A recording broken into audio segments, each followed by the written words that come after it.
எல்லாருக்கும் வணக்கங்க. 2 நாளைக்கு முன்னாடி குஜராத் மாநிலம் அகமதாபாத் நகரத்தில் ஏற்பட்ட விமான விபத்து எல்லோருக்கும் தெரியும். அந்த விபத்தில் உயிரிழந்த அத்தனை பேரின் ஆன்மாவும் எல்லாம் வல்ல இறைவனின் காலடியில் இளைப்பாற நாம் பிரார்த்திப்போம். இந்த பதிவில் நாம் எதை பற்றி பேச போறோம்னா, அந்த விபத்தில் உயிரிழந்த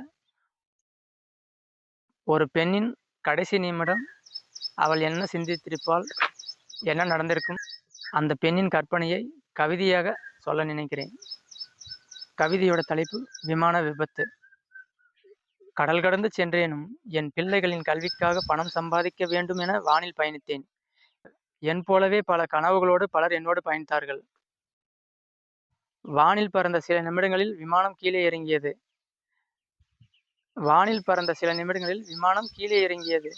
இயந்திர கோளாறா இல்லை விமானத்தை இயக்கியவர்கள் தவறா என்று அறியாமலே அனைவரும் அலறிக்கொண்டிருக்கும் போதே விமானம் கட்டுப்பாட்டை இழந்து கட்டிடத்துக்குள் மோதியது.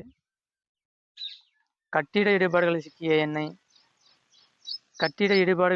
என்னை என் அருகே இருந்த யாரோ ஒருவர், கவலை வேண்டாம் சகோதரியே, இது மருத்துவ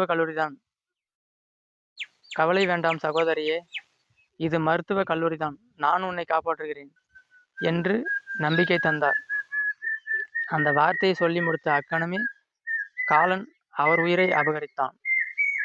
அந்த சகோதரன் உயிர் போனதை உறுதி செய்ய அவர் கையில் நாடி பிடித்து பார்த்தேன்.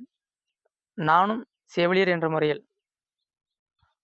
நான் மட்டும் இறக்கப் போவதில்லை, என்னோடு சேர்த்து பல உயிர்களை காப்பாற்றும் எதிர்கால மருத்துவர்களையும் இழக்கப் போகிறோம் என்பதை அப்பொழுது உணர்ந்தேன்.